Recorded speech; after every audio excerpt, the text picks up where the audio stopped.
and we did $400,000 in that month for outbound. Our average client gets their first result within 24 hours, which is unheard of with an outbound. Bro, I feel like you just laid out a 100 million offer playbook right in my face. Yeah, I think we placed an order of 800 inboxes last week. What? 800 inboxes last week? Welcome back to Growth Lab Sessions. I'm Joao, CEO of Stealth White Label Marketing, and my mission is simple: to help marketing agency owners grow and build sustainable business. Today, we've got an absolute sniper in the cold outreach world, Samir Verma. Samir is a top-tier copywriter and email marketing strategist and the founder behind Verma Media. He's the guy agencies call when they need more appointments fast. Samir has personally booked over 1,500 cold outbound sales appointments in the past year, working with giants like CVS, NFL, and Universal. Samir, welcome to Growth Lab Sessions. Are you ready to take it to the lab? Yeah, let's rock and roll. All right, awesome.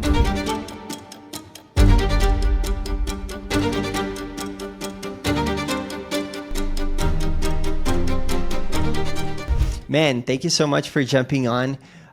You're pretty young, right? Tell us, how did you get into this space? What's your background? Yeah, man, I got into this space when I was like 13. I was like historically, I know this is like this classic story, but I was very, very bad at school. Hated it. I was like, I'm not gonna go work for someone. So I got into marketing at 13. I started like a drop shipping store. Went horribly, like any first business. Through that, I met a mentor. He's like an 8-figure copywriter who, I'm in Arizona right now. That's who I came to meet as well. So we were hanging out for the last 2 days. So he just took me under his wing for like 1 to 2 years. Learned a ton about marketing, copywriting, all that stuff. Tried to get clients on my own. Realized I was horrible at running a business. Started working under another agency owner for about 3 years as like his right hand. And we started Verma Media and just took off from there. Awesome. And so who is the copywriter that you mentioned? Michael Clendon. Okay. He's like super, super unknown. He writes for like Todd Brown, Gary Halbert. It's like those guys. Nice. And like, how much of value was it for you to work with someone so savvy in the business? Oh man, it shortcutted me by like a decade. Like most people, I'm sure you know this, man, like most people in marketing just aren't that good. Like if you can find someone that's actually good and knows their shit and can like coach you on it, like you can annihilate like 99.99% of people in the space. So I would say like it just shortcutted me by a decade and made me more deadly than most guys who've been in the game since I was like born. How do you start working with someone like that? Oh man, I mean it was kind of luck, dude, to be honest. I kind of ran into it, but like I was just very coachable. Like I think some people are just way too afraid to ask for help. Versus like I was like, just help me. Like I know I suck. Just show me what to do. I think it was just that coachability and actually like implementing as well. Because like I've coached kids my age. Like my biggest problem with them is like you'll tell them and they just don't do anything. So I think that like with me just being coachable, implementing, and then even showing that, right? Just like how you want to show a client like great results, you have to show the people that are like mentoring you that like, hey, I'm actually doing what you told me and here's the results I'm getting. I think just through that, man, like it just attracted all the right people. Just naturally. Yeah. But it's funny that you weren't very good at school, yet you're able to be super coachable and actually, put in the work and show the work that you're putting in. Why do you think that is? I just didn't think I had an interest in school. So like you're super smart, but you just weren't interested in school, right? Yeah, like, what's the point of this? Like this sucks. Like what am I gonna do? Make 50 grand a year when I'm like 30? Yeah, exactly. So did you pay this person to like be coached by them? No. He literally took me under his wing for free. I was like shocked. But you were producing for him. I mean, he would just meet with me like once a week. He'd answer all my messages. Like I literally gave him I couldn't give him anything. He just helped. But you were helping with something or just getting coached? Just getting coached. Damn. That's awesome. Well, he saw something in you that was very high potential then, right? For him to dedicate his time to you. Yeah. That's awesome, man. So you became really good at copywriting. And then what was your next step to start monetizing it? So I got great at copy, but I wasn't good at sales. Wasn't good at sales, wasn't good at operations, wasn't good at running an agency. So I started working under another guy, Conan. He's written for like Russell Brunson, Dan Kennedy, Iman. But along with like being a very, very good copywriter, he's also a good business owner. So like under him, I just handled all of his like DM setting, which is how I got into cold outbound. So I just took my copywriting skills, applied it to just cold DMs, and it just like kicked off from there. In exchange for that, he would coach me on how I could run my own agency. So I would just watch him, see how he operates. He would coach me directly. And then for about like 3 years, I not only built up the skill of outbound, but then also the skill of actually running a successful agency and sales and how to lead and how to market and all that stuff. I would say that was the next step. And that was probably the longest phase, learning phase of about like 3 years. Wow. It actually took you 3 years. So it's not like you were just able to start and scale an agency in like 3 months, right? It actually took time. Yeah. And I was making like no money during that phase as well. Wow. It was purely just learning. Dude, that's hard on everyone. I feel like a lot of people just give up in the beginning. You stuck through it for like 3 years. What did you do to keep you persevering? I just knew the goal in the end. Like I knew that like if I stuck to it for an unreasonable amount of time, I'd eventually have the skills and then make the money. Yeah. So Yeah, I feel like sometimes you just got to remind yourself of the goal at the end, right? Go look at some Lamborghinis, some penthouses, and you'll be able to get through the hard days, right? Yeah, no, it was rough, man. I had to remind myself like 5 times a day just to stay sane. Like, What was your process like? Yeah, what do you mean? Like, you had to remind yourself 5 times a day, but like, walk us through that.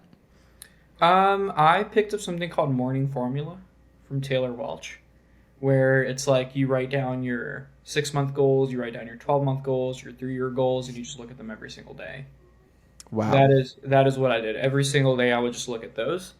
I would say environment too. I was like surrounding myself with a lot of agency owners that were around the place I wanted to be 3-5 years. So like I just saw like what it was like, and I was like, I don't care if I make no money for 3 years if I get a lifestyle like that. I would say those are the 2 elements. That's awesome, man. So much that people can take away from that is having this journal and being able to remind themselves, also changing their environment, which is sometimes a bit harder for people, right? How do you change your environment? A quick break in the podcast to tell you about Stealth, my white label marketing agency. If you're an agency owner and feeling stuck in fulfillment, hiring, and team management while trying to scale, this is for you. Stealth helps agency owners like you take fulfillment off your plate so you can focus on growth of your agency, from running ad campaigns and SEO to creating high converting content and managing CRMs. We handle the back end for your clients so you don't have to. Whether you're drowning in client work or struggling to scale your agency, Stealth gives you the support you need to scale without the headache. And if that sounds like a fit, then check out our website link in the description and book a time to speak with a consultant. And now back to the pod. Pain. Like, I got to a point, so like, I mean, when I was younger, I used to game a lot, hang out with not the best people. But like, I would say what made that change, I would say what happened was the pain of staying the same got greater than the pain of staying the same.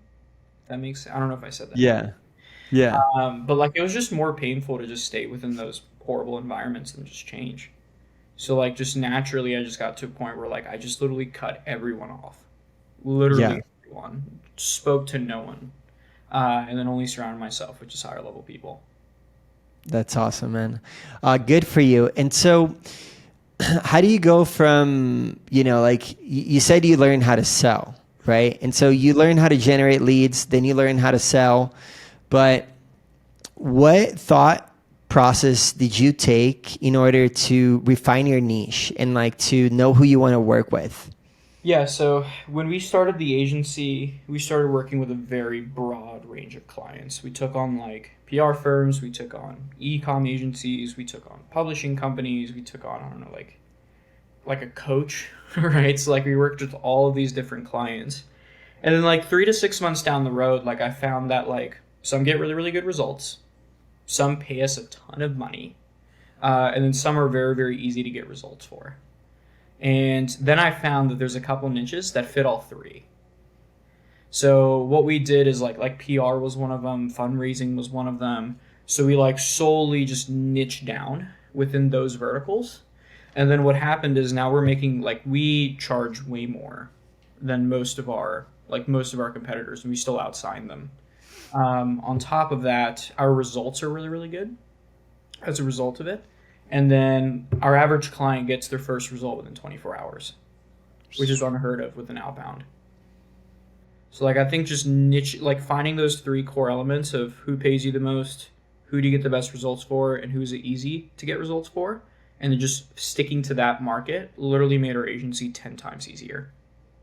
So taking on a bunch of clients in the beginning, as an agency owner does, and then going through the three rules you just mentioned, and then really creating an offer that gets them interested enough, right? And so Exactly. what was your offer? What is your offer? The offer that's working for us right now to cold outbound, and we're running this mostly to PR firms at the moment, is we'll get you 2 to 3 new clients per month guaranteed, or you don't pay. Yeah, we took that approach for a couple reasons. I had calls, so I had like so many calls I took with PR firms. I took all of those calls and I just threw it into Claude. I was like, okay, give me the data. What are their pain points, desires? What kind of value prop would resonate with them and everything like that? I found that on each and every one of those calls, they just needed 2 to 3 clients per month. So I threw that in as the outcome. The second thing I found is that they've worked with a lot of lead gen agencies, and they've gotten to a point, or like this like market sophistication, where saying that you're going to get them 20 calls per month doesn't really matter to them anymore. What they actually care about is sales, which is why we guaranteed clients specifically. On top of that, they've been burned a ton. So like that's also like what my AI was telling me. It's like these people have been burned by agencies 24/7. So then we had to throw in a guarantee as some form of risk reversal. And then even just positioning it as done for you, because these people don't have time to do their own outreach. I would say like that's the offer we have, and then also like that's the process we took in terms of actually identifying that, where we just went to the market, saw what resonated, and then just like plug that into our offer in terms of outcome, deliverables, and risk reversals. Bro, I feel like you just laid out a 100 million offer playbook right in my face. Is that true? Like, did you get a lot of your offer creation idea from Alex Hormozy? Somewhat. I think Hermosi gives a very good, like, broad point of view on what you need. I learned a lot of it from I don't know if you know Daniel Fazio. So like he's really, really big in the cold outbound space. They're running a big company right now, doing millions of dollars per month just selling cold email. I meet with them like every week, and I'd say like that's kind of where I would just learn the offer creation process from. Yeah, no, that's strong. And I love how you take all of your call transcripts, put into AI, and then analyze like what are they looking for? What are their biggest pain points? And then what was the third one? Risk reversal. Risk reversal. Yeah. Awesome. Yeah, I mean, if anyone is really paying attention here, apply those things to creating your offer, and it's going to work. So how does your sales process work? So you send these emails, you send this cold outreach, you get the interest, you get the hand raises. What's next? So the biggest mistake people will make when they're selling a cold is they'll try to close a big retainer on the first call, which is exactly why they either close 0 deals or their sales cycles are like 60, 90, or even 6 months long. What we found works best is because these people are coming off cold, you need to build as much trust as humanly possible. So once a lead is booked in, they are sent a pre-call page. What that pre-call page includes is a headline of like, hey, your call is booked, please watch the video below. There is a video there explaining next steps on how the call is going to go, and that way they can also like see your face. under that is just a wall of case studies so they can actually see that you're real. The biggest problem people will have booking calls from cold outbound is people will hop on the meeting and be like, why am I even here? Like, what do you do? So like that page immediately tackles that, where people come on the phone and knowing exactly what you do, knowing how the call is going to go, and then also seeing your case studies. I'd say the second thing we're currently experimenting with is while we send them the pre-call page and book them into our Calendly, whatever it may be, we're also sending them nurture emails. So instead of just like classic reminders of like, hey, your call's in 24 hours or 48 hours, whatever that may be, now it's like, hey, your call's in 24 hours. Also, I wanted to share how we helped this other person get the exact results you're looking for. And then it's just like bombarding them with case studies, answering their objections, doing all of that before they even hop on the initial call. So I would say that's kind of like the pre-call process, I'd say. We implemented that for one of our clients last month, and their show rate doubled, and we did $400,000 in that month from outbound. Wow. Which was nuts, just from that tweak and refining that. And then obviously the sales team trained super, super hard. I would say the next part of that process is the actual call. So we recommend that instead of just trying to sell them on a 45-minute call the second they hop on, we do a 15-minute triage. The problem with outbound is you can't just put people through a type form. There would be way too much of a drop-off. So a lot of your friction is going to happen on that 15-minute call where you qualify them, build intent, and then pretty much book them onto the main sales call. In between call 1 and call 2, we send them even more case studies. We want to make sure they're super, super warmed up, just to shorten that sales cycle even more. We'll have our 45-minute sales call with like the whole proposal, and then that's typically where we get the close. Damn, there we go. And do you do the sales calls? I do them for myself. Yeah, for yourself. Like, what do you do for yourself? So the process I follow for myself, and this has helped us close to like 30% on LinkedIn cold traffic. So I have that 15-minute call where I'll run them through. This is a framework I learned from Corey Jackson, one of my sales coaches, where we take them through current state. What are they currently struggling with? We take them through desired state. Where do they want to go? Cost of current, how much it's losing them from just staying where they are, and then consequence on why they need to move forward, which is super important if you're doing cold outbound. I would not miss consequence. From there, it's like, hey, let me go build you out a proposal, whatever it is, let's book a second call. And then I will literally sit down and build out an entire customized roadmap on Miro for 2 hours. Because I know that we're going to close these people at a very high percentage, and our return on time is very, very high. So then we hop on the second call, and then like while the other lead gen agencies are just pitching them on some bullshit, they hop on a call with me and they see this entire Miro board strategy built out with KPIs, with processes. We already pre-write their copy, list targets are built out, and it's like, here's how it works. That normally lasts about 30 minutes, and then, I mean, it's normally knocked out from there. And then money in the bank. Sure. There you go. Dude, that's awesome. You spend so much time you put so much time into that. And you close 30% out of those calls, out of those second calls? Yes. Okay. I would say 30% on the front end of all calls. Okay. So the second call is much higher that you're closing. Yeah. But by that time, you already validated that they have money to pay and you built enough desire, right? Exactly. Yes. And so, and you're guaranteeing to those clients or prospects 3 deals or they don't pay. Yes. So there's like almost no, right? It's like too stupid or too good to pass on. Yeah. That's crazy. You're guaranteeing deals. What about their sales process? You don't care if they can like close? So that's the thing. What we require is that for them to qualify for the guarantee, they need at least a 15% close rate. Like, I will do my best when it comes to bringing qualified calls. If I can't do that, I'll just refund them. But I have validated a process that works, and it's worked for so many other businesses in their space. Like, I know we're going to get qualified meetings on the phone, but at the end of the day, it's up to them to close it. Like, a lot of the clients we work with, they're transitioning from warm, like referrals, networking, all of that, to now colder traffic. And it can be a bit of a transition. Like, it's just a little tough in the first like 30 days. But normally to make sure that they can get to that 15, 20, 25% close rate at least, we'll send them like sales training and things like that.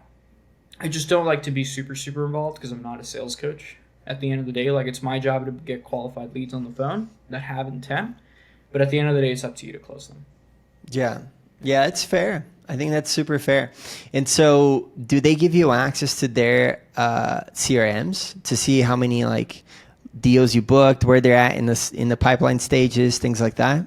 Exactly, yeah. So they give us access to their CRMs, all their call recordings. And then what our team will go ahead and do is actually watch those calls to make sure they're actually qualified. I feel like a lot of lead gen agencies just don't really review the quality of work they're putting out. Like they'll measure success by like, oh, we booked you 50 calls, right? Whatever it may be. But if they're not qualified, there's like, what's the point? So like one thing I've just stressed with my team is what we like to prioritize is qualified calls on the calendar. And we will go and we will watch your calls and make sure we're actually doing a good job or not. And if we aren't, we're going to switch. That's crazy. That's such level of attention that you put into the leads you generate. I feel like that makes all the difference, right? Have you ran into cases where you watch the calls and you're like, man, this client's messing up? All the time. And so what do you do? I mean, I just tell them. Like we had a client, this was funny.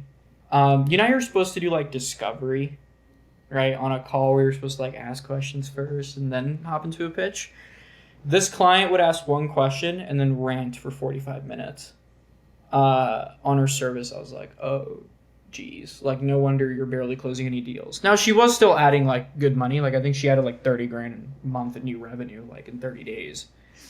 Just because we were booking her a very high volume of calls. But like, I mean, with her, like we were just like, I just sent her sales training. I was like, go watch this. And then here's like a sales coach you can speak to. Some take our advice. So like that client that we scaled from, that I just mentioned, from 50K a month to 400K a month, they actually took my advice and got a sales coach. Versus the guys that are like just closing a couple deals a month, even though we're booking them really, really qualified meetings. Like it's just not, they just won't implement. It's just not going to happen. Yeah. It just depends on their implementation. That's crazy, dude.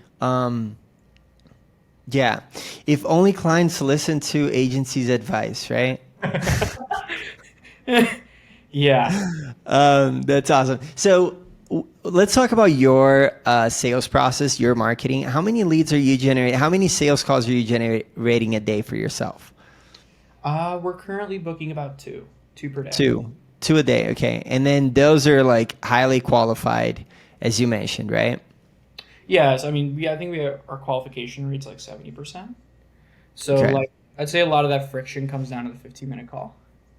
But Yeah. I think our team's just been doing a really, really good job of just like picking and choosing the leads. And do you take the sales calls? Yep. Okay, nice. So what does your current team look like? Yeah, so we are a team of 6, excluding me. So we have my VEA who handles all my scheduling. Eddie told me to make that hire, thank God. Aside from that, we have a strategist. All right, so he's the guy that like overlooks all the client strategy, audits the accounts on a daily basis, writes all the messaging, creates the lists, everything like that. Under him is an admin person who goes in and executes on those campaigns, like sets them up, sets up the list, scrapes them, whatever it may be. And then we have an appointment setter.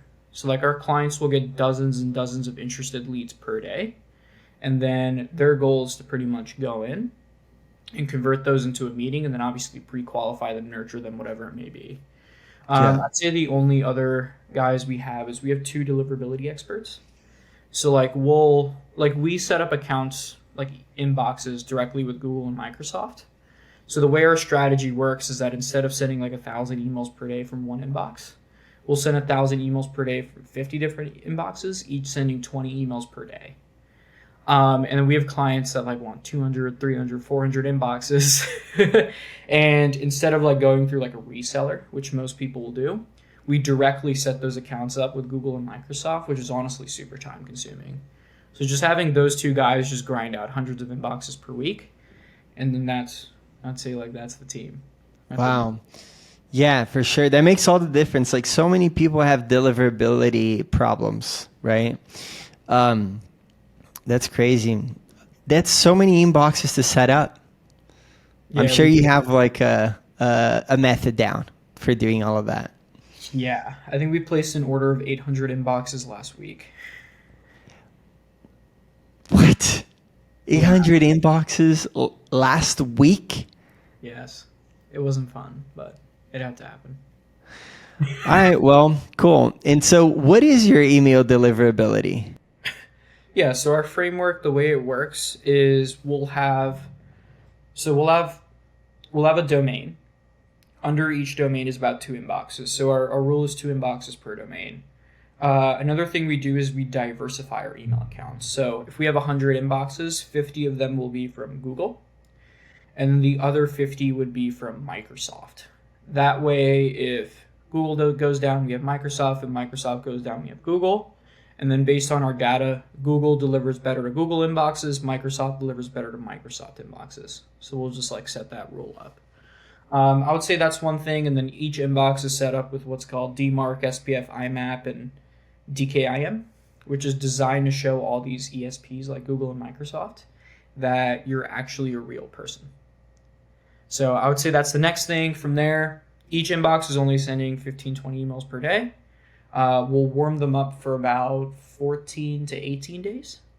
Is like that's like the sweet spot we found. Otherwise, we would just go into spam. I would say the other things would be, sorry if I'm going super deep into this, inbox rotation, which is something we've been experimenting with. I learned this one mistake after burning like 1,000 inboxes. So like what happens is inboxes only have like a 3 to 6 month life cycle. So if you continuously run them 24/7, like they're going to burn out very, very quickly. So if we want to send from 100 inboxes, right, so like 2,000 emails per day, I will purchase 200. Because then what's going to happen is the first 100 is batch A, the next 100 is batch B, and I'll just rotate them every month to just increase deliverability. So then while batch A is running, batch B is warming up. When batch B is running, batch A is warming up. And then I'd say the only couple other things is we have reporting across each and every batch. So we have what's called inbox placement tests, which will show us what percentage of our emails go to the inbox versus what go to spam. So we'll have those tests on each and every batch and then each and every domain source, so Google and Microsoft. That way, anytime, and we get daily tracking on this. Like I have a team member who reviews the stats every single day across all clients. That way, anytime a deliverability drop happens, large portion of emails go to spam, we can act on it right away and then purchase new inboxes. Only other thing is copywriting wise, we run it through spam checkers, make sure there's nothing that could get us in spam. Copy's very, very short. We have spin tags, which randomizes words. And yeah. Shoosh. So what are some stats that you can share with the audience in terms of like how many go to the inbox versus spam, and then open rates and reply rates? So we actually don't track open rates. So a lot Why? of people, Because of the tag, the pixel? Exactly. Yeah, Okay. So open rate tracking adds a pixel to the email, which is like all these platforms like Google and Microsoft look for that. I had a friend whose bounce rate went up to 16% after he turned on open rate tracking, which was insane. What we look for is reply rate. So there's 2 main factors we look for deliverability wise. We want to make sure the reply rate's above 1%. Reason being, we do have an unsubscribe in the email where it's like, if this isn't of interest, reply with no thanks, then it'll disappear. It is mathematically impossible for you to get a less than 1% reply rate with something like that unless your email is like 20 pages. Mm-hmm. So like if our reply rate's below 1%, we know it's a spam issue. The second thing would be the inbox placement test. We like to keep our inbox percentage at above 95%. Anytime it goes lower than that, we do start to get a bit concerned. I would say those are the 2 stats we normally look for. And I would say the only other one is just making sure that the bounce rate's below 2%. Otherwise, it could hurt the inboxes long term. Yeah. And so these are all short copy, normal, like regular text emails, right? Yep. Yeah. Cool, man. And so what would you say is a good reply rate for somebody sending out emails? I'd aim for like 1 to 2%. 1 to 2%. the main metric you want to aim for, and this is how we've scaled campaigns 200 meetings per month. Like the main metric you want to look for is email sent to interested lead ratio. So for every, like what we like to aim for is for every 250 emails we send, or every 300 emails we send, we get at least one interested lead, right? Because at that point, we know that if we scale this thing up to about 2,000 emails per day, we're going to be printing like 3 meetings per day easily from a system like that. So as long as we can hit that ratio, and then we can ensure that our TAM is large enough, we can just hyper scale that campaign to where for whoever we're working with, like lead flow just stops becoming a problem. And then where do you get the emails from? Like the list of leads? I got some ninja tactics on this. That'll like slash your lead cost by 100x. So there's 2 methods we're doing. One of them is going to work for the next 6 months, and you can get leads for very cheap. And then the other one's going to be longer term. We have a client, we're scraping about 200,000 emails per month. If we were to scrape those emails from a platform like Apollo, our cost would be about 10 grand a month. Instead, we're scraping that amount of leads for $500 a month. And the way we're doing that is we'll create the list in Apollo, and then we'll use a third party like Export Apollo to scrape those leads for completely cheap. So that's been like the main strategy we've been deploying for the last 12 months. I would say that little exploit's starting to go away now. Apollo's rolling out new regulations or new updates, and it's just getting harder and harder for these data scrapers to really take advantage of that. We're switching all of our clients over to ListKit. What is it called? How do you spell it? ListKit. ListKit. Yeah, so they're pretty much like Apollo, but we got a very special plan with them, where instead of paying their standard rate, we get each lead for just like a cent. Wow.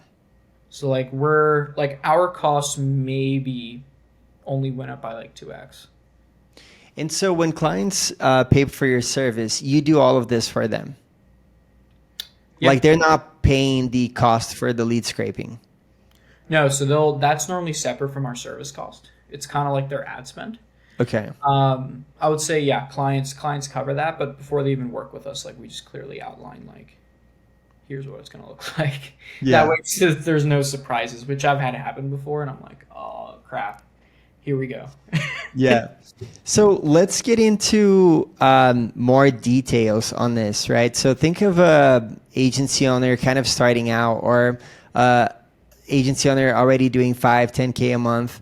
How do they start? What's your advice for them to start generating meetings via email?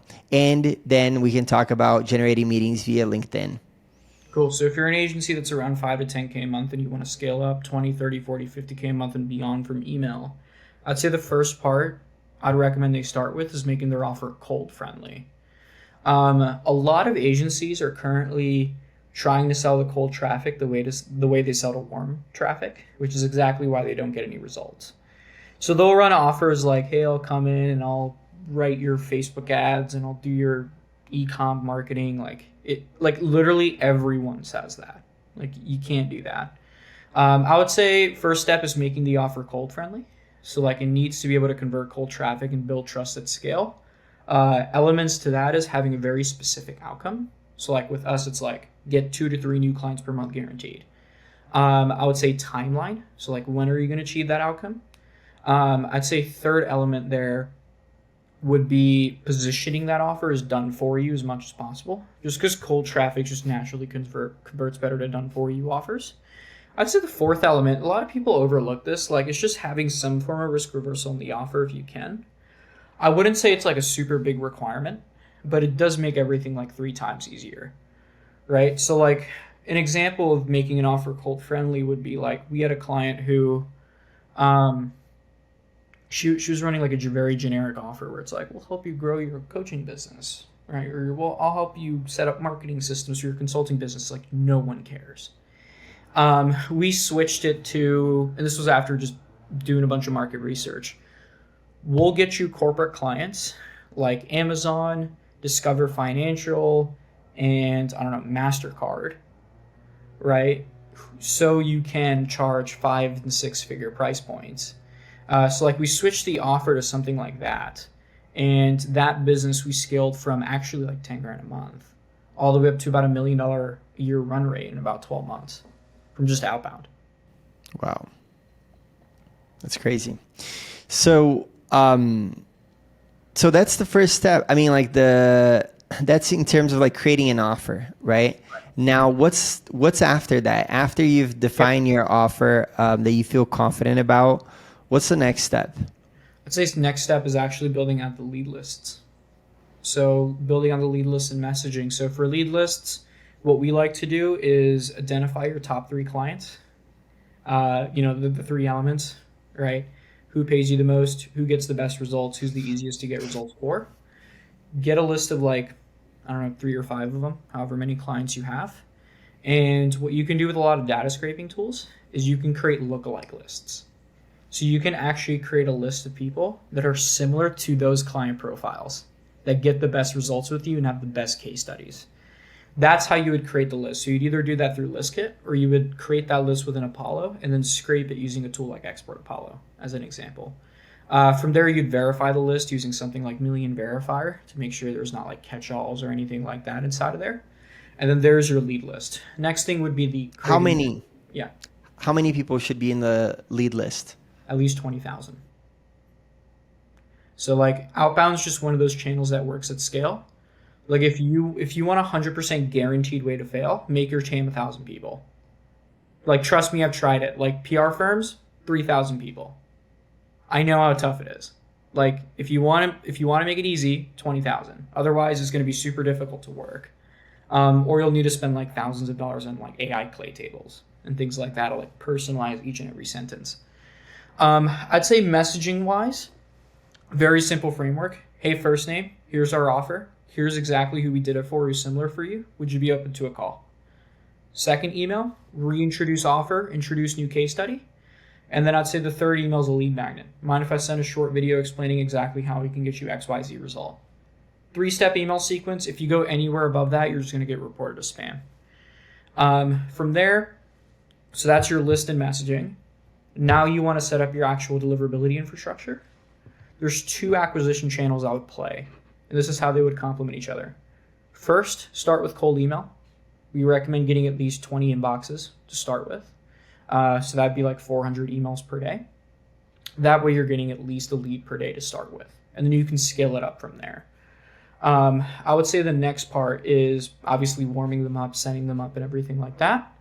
And then any lead that you contact over cold email, you need to retarget them via LinkedIn. So there's platforms like Dripify and Ulink and all these places where you can throw your cold email list in, and then it will automatically start sending cold outbound messages to those people that you hit up on cold email, but now on LinkedIn. So now there's omnipresence, right there. With that strategy, you should be able to book like 5 calls a week pretty easily, just through those 2 channels. And then once you're hitting KPI where like your reply rates are 2%, LinkedIn's booking you at least 2 meetings a week, 2 to 3 meetings a week. Cold email, you're getting 1 lead every 250 emails sent. You're converting 40 to 50% onto a meeting. At that point, you can scale up the volume. And then just another thing we're experimenting with is like literally retargeting the people you're sending emails to with like $5 a day retargeting ads. So now they're seeing you on email, they're seeing you on LinkedIn, and they're seeing you all over their feed on Facebook. But how do you retarget them on Facebook? Like they have to click somewhere and go to your website? Yeah, so you would just create a custom audience with the list of emails that you're sending to. Oh, okay. Yeah, so like that 20,000 people you scrape, just create a custom audience. The other thing would be like target people that hit your pre-call page, right? That way they can see ads from you before they hop on the phone. And then even just in general, like people that hit your website and things like that. Just create like custom audiences of them and just run like $5-10 a day retargeting. So what's your suggested creative structure strategy? Like what types of ads are you running for retargeting on Meta? Yeah, so what we're seeing working right now is, so first we'll run like common objections.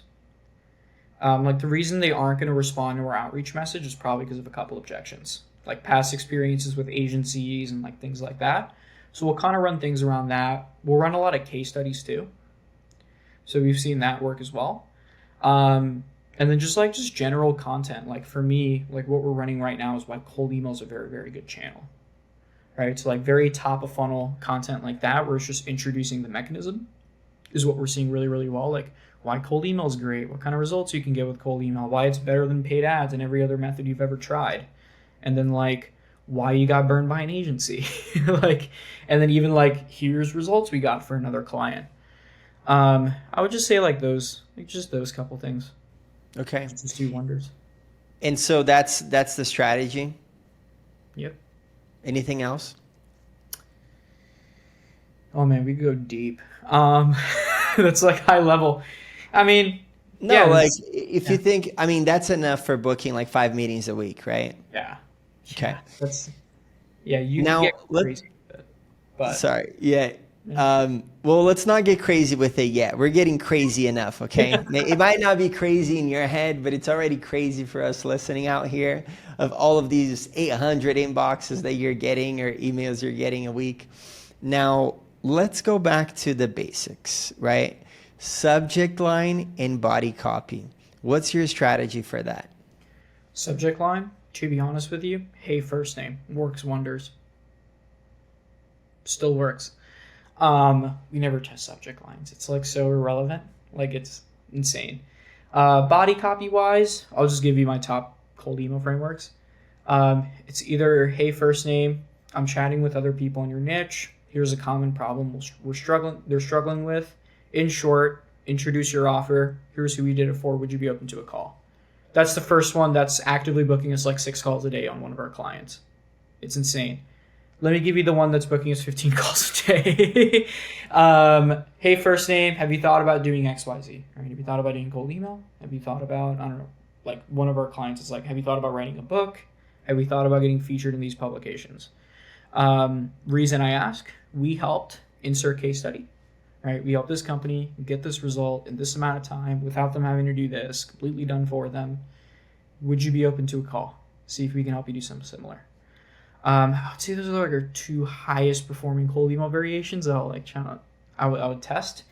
Other one would be just like super simple. Hey, first name, we can help you do this, right? Introduce offer. Are you interested in learning more?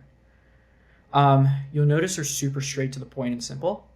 Anytime we've gotten super complicated with it, it always falls apart. So just keeping it under, I would say like 75 words has been like our sweet spot. Yeah. Dude, you know what's crazy? I was an SDR in 2016. No.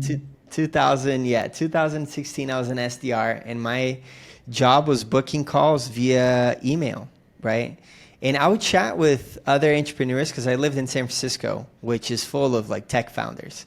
And they would ask me like, does email still work? Because I get, 10 to 20 cold emails a day, but I don't open any of them. And I was like, well, that's literally my $80,000 a year paying job. So yes, they still work. And that was 2016. We're talking about 2025. And people are still thinking that email doesn't work. And here you are talking about scaling a company from $50,000 to $400,000 a month on cold email. That's awesome, dude. I had another question for you. Do you ever do cold campaigns inside of LinkedIn? Yeah. Okay. So how does that work? Because the framework you talked about is email, LinkedIn retargeting, and meta retargeting. So what's the cold LinkedIn strategy? Yeah, so same messaging templates apply LinkedIn wise. We'll literally take copy that's working on cold email, apply it to LinkedIn, print meetings, day one. I would say as long as you can nail LinkedIn, it can get running in 24 hours. So like if you just wanted to do LinkedIn, like here's what you would do. You'd create the list using Sales Navigator, right? Same strategy, look-alike. See what's common between all your clients, plug that into Sales Navigator, create a list of people that are similar. Only nuance there is just know that 30% of Sales Nav lists are always going to be inaccurate, no matter what you do. So you just want to be aware of that. So why that 15-minute call is super important. Otherwise, you're gonna want to shoot yourself from giving proposals to broke leads. The only other thing would be, so you get that list. There's two ways you can approach it. You can either go automated or you can go manual. So if you have a small market like ours, you want to do manual outreach, where you have a team that handpicks 200 leads per week and then sends connection requests to them, right? It's like LinkedIn's limit, I'd say. If you have a bigger market, right? So if your market's like more than 10,000, 15,000 people, you can take the automated route where you can get these LinkedIn automation platforms and they'll send connection requests and outbound messages for you without you lifting a finger. So the way our process works is we'll create a list. We'll send 200 connection requests per week. Once a lead accepts, within 15 minutes, they get our first message. If they don't reply to that within 2 days, they get another message introducing the case study. Then they get our third message after 2 days, which is just like thoughts first name. And then fourth message, which is like a breakup, where it's like, hey, I'm guessing this isn't a priority right now. Before I let you go, let me ask you this. Introduce more case studies, pain points, whatever. Are you interested or am I totally off base here? Just something like that. From there, as long as you do that successfully, right, you'll get about 8 to 10 interested leads per week from that. And as long as your setting process is dialed in, you'll convert about 4 to 5 of those onto a call every single week. Okay. So you get a conversion rate of about 2%. So 200 meetings. So 4 meetings out of 200 is like 2%. Yep. Right. So you get a meeting, a 2% meeting from cold LinkedIn outreach. And so what, after you get the lead list from Sales Navigator, what platform do you use to send the automated messaging and connect requests? What we're seeing working really, really well right now is Dripify. Groupify? Dripify. How do you spell that? Dripify. Dripify.com? Yep. Or I think it's .com. I don't know. Like .ai or something. LinkedIn automation Dripify. There you go. Yeah, there you go. I should get affiliate links with these people. You should, dude. You should. We'll get it before we launch the podcast in a week, and we'll plug it into the description for you. Oh man, I'm just too lazy to grab them. I've brought these people like thousands of dollars a month worth of business, like tens of thousands. So it's nuts. Well, you're leaving money on the table, Samir. All right. So, okay, that's pretty awesome, man. I feel like there are a lot of agencies. I've spoken to one agency actually that does LinkedIn specifically. They've been able to scale to over 100K a month. So doing an agency for that niche is definitely key. Now, talking about key things in generating lists of leads, right? Let's say you're on LinkedIn and you have, let's say you're targeting agency owners. When you're generating this list, do you want to only choose owners of the agencies, or do you also choose like head of marketing or these other roles at different companies? How do you think about the leads you want to pull from Sales Navigator? Depends on the size of the business you're looking to go after. Like when we were getting like CVS and Equiva and NFL on the phone, like we had to go to head of marketing and director of marketing and VP of marketing. Like there's no, like we've done it for sure. But it's very hard to reach CEOs in those level of companies and owners, right? They honestly don't even check their emails and their system will just delete yours. So like within those, like more enterprise, yes, you want to go after people that are just heads of marketing and things like that. When it comes to smaller agencies, I'd say like, yeah, owner, founder, CEO, maybe COO and CMO. Yeah. But normally our go-to for 90% of the lists we run is just CEO and or founder. Yeah. Dude, so do you, I've seen some people that don't get tired of following up. There's a guy in my DMs that he's been like on the 20th message to me. Yeah. And he would do like super custom stuff. I think it's manual.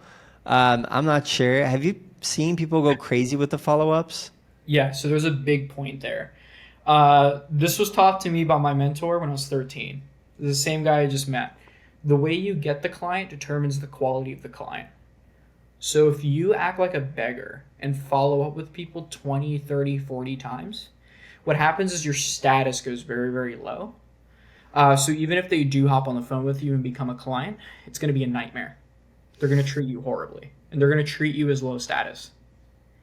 So yeah, you could go crazy with follow-up, like money's in the follow-up, whatever. But I find that anytime you go over 3, it's just too much. Or like 3 or 4, I would say, is like the max limit. Dude, that's such a key lesson and takeaway that takes so much maturity for businesses to understand. Like, you're treated by your clients the way that you allow them to treat you, right? That's one thing. And like your positioning, let's say you're following up 1 million times, that is going to automatically communicate the authority that you have with them, which is none. You have to ask for things 20 times for something to get done. So I feel like that applies for more than just emailing, like cold outreach, following up. That applies to your positioning when they become a client, right? You don't ask 5 times for one thing. And so I really like that. That's a big takeaway for me, actually. I appreciate that. Yeah, man. Even if you look at like all like the bigger players in our space, like take Eddie Malouf, like you see all the big clients he's working with, paying him huge retainers. Like, do you think that he's sending them 50 messages nonstop over LinkedIn? Like, they would treat him like shit. They would not treat the amount of respect they do. Totally. And so, man, at this day and age, do you recommend that people read copywriting books, or do they just resort to AI writing everything for them? How do you view that? Oh man, I was just having a chat with my mentor about this. It's so funny. So AI is great. I think it's really, really good for research, like plugging in your calls and everything like that. I feel like what's going to happen is people are going to get overly reliant on AI and then can't make decisions by themselves. I don't think copy's at a point, or like AI is at a point right now where it can write really, really good copy. Like if you really want to, like I would say cold email copywriting is not that hard, but if you really want to get good at the skill, like definitely like read copywriting books. I would say another big thing that had a huge difference when it or just put me ahead of everyone else when it came to copy. I learned this from my mentor too. I would take successful ads that have made millions of dollars, and I will hand copy them in my own handwriting. Like these 10-page sales letters, just like hand copy them every single day. What that does is it trains your subconscious on how to train very, very high converting copy, or how to write very high converting copy. And like your brain will just pick up patterns from doing that, and you will think like the person that wrote that ad. I would say that's like the main, like just reading books and then just doing that exercise was huge. And then literally anytime I want to write something that's going to convert at an extremely high level, I do not write on my computer.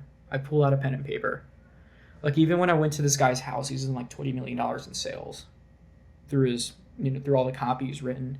He doesn't have a computer on his desk. He has a typewriter and a notepad, and he's like 29. He's not an old man. So like if you want to get good, that's what it requires. Pen, paper, practice like a madman. If you want to be like everyone else, go for it. Do AI. Dude, drop your mic right now. Drop your mic right now, please. That's some sauce right there, baby. Thank you for sharing all of that. What is your copywriting Bible? Like, what is the book that sits at the pedestal of your library? That's interesting. I mean, I would say it's not really a book. I would say the Gary Halbert letters helped me a ton. You know who that is? Yeah, I do. I haven't read his letters, but I went down the copywriting hole, and my Bible became Breakthrough Advertising by Eugene Schwartz. Yeah. Like that's where I learned all my copywriting skills. Oh, yeah. And I have that book, dude. Like just everywhere that I go, it goes with me. Oh, wow. Breakthrough Advertiser, and it's a writing machine. right there. And like this book, dude, is just like I've been a savage with the pen and like annotations, and I've spilled coffee in it, and it's battle tested. Like, dude, literally rewriting all of this copy in for my niche is the ads that I've been able to make over $1 million writing these or like charging for retainers. I've made over $1 million with copy that I've got from this book and use it on meta campaigns. Hell yeah. Like seriously, that's the hard truth right there. Like there's copy that I'm running today that I wrote three years ago because I started running the ads myself. There's still some winning ads that I wrote using adapting this copy to my niche before AI. So I had to like think through it and adapt it, and write it. It wasn't like take this text, apply these pain points, and get me the copy in ChatGPT, right? Yeah. I mean, I still do that. I still use AI for copy, but what I learned the most is doing exactly what you're teaching. Thank you so much for sharing all of that. And thank you for sharing all of these insights, man. You've been so methodical and practical in the advice that you're giving. I feel like the listeners are going to have so many takeaways from this. Booking meetings via cold outbound and LinkedIn is like the cheapest thing that you can do, right? It doesn't require all this ad spend. Like the cost for doing it is much less than spending like $2,000, $3,000 a month on ads if you're starting out. There's a lot more advanced strategies that you shared that I feel like businesses like myself that is already booking 15 meetings a day from ads, like I could apply, new strategies that will book 5-10 meetings a day from cold. So that's definitely a strategy that I want to talk to you more about at a later date. But for now, I have some rapid fire round questions for you, just to kind of put the cherry on top of this podcast, if you don't mind. And so what is the most impactful tool or software that you have used to run your agency? Slack. I know, dude. I'm in Slack all day, man. That's like emails, right? You're just answering that all day. How many niches are you actively involved in?